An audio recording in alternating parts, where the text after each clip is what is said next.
हर खबर पर होगी आपकी पकड़। डाउनलोड कीजिए एबीपी लाइव ऐप।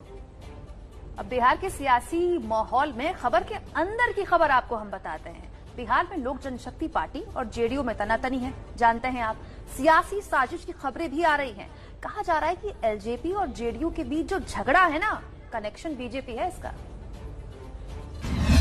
क्या पासवान के चिराग का इस्तेमाल बीजेपी कर रही है या पासवान के चिराग बीजेपी का इस्तेमाल कर रहे हैं?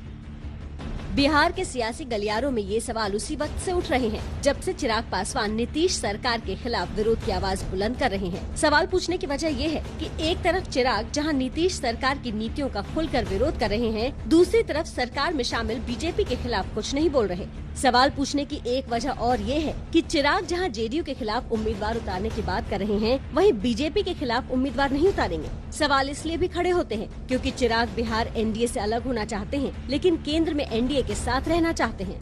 एनडीए में घर के चिराग से आग लग गई है। अब एलजेपी के माध्यम से बीजेपी जेडीयू पर प्रेशर बना रही है आदरणीय नीतीश कुमार जी पर। किसी भी तरह के खबरों, सुर्खियों और अफवाहों पर न जाए। किसी भी तरह का जो प्रोपेगेंडा कहीं भी फैल रहा है उस पर भी ध्यान न दें।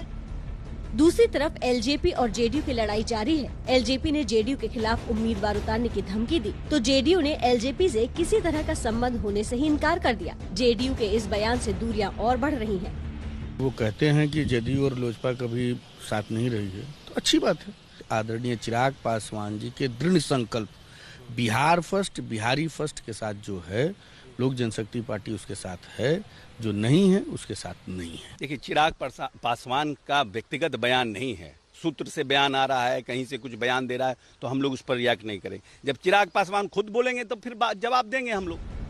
चिराग पासवान भले ही जेडीयू पर दबाव बना रहे हों, लेकिन एनडीए छोड़ने का साहस भी नहीं जुटा पा रहे हैं। सूत्रों के मुताबिक बीजेपी अध्यक्ष जेपी नड्डा के सामने चिराग पासवान की पार्टी ने सीट बंटवारे के 3 फॉर्मूले दिए। पहला फॉर्मूला लोकसभा की जीत के आधार पर है, जिसके तहत बीजेपी को 101, जेडीयू को 96 और एलजेपी को 36 सीट मिले। चिराग के दूसरे फॉर्मूले के तहत बीजेपी 101, जेडीयू 100 और एलजेपी 42 सीट पर चुनाव लड़े। चिराग के तीसरे फॉर्मूले के तहत बीजेपी को 102, जेडीयू को भी 102 और एलजेपी को 29 सीट मिले, लेकिन एलजेपी को राज्यपाल कोटे से 2 एमएलसी सीट भी मिले। हालांकि जेपी नड्डा ने इन तीनों फॉर्मूले पर कोई भरोसा नहीं दिया है।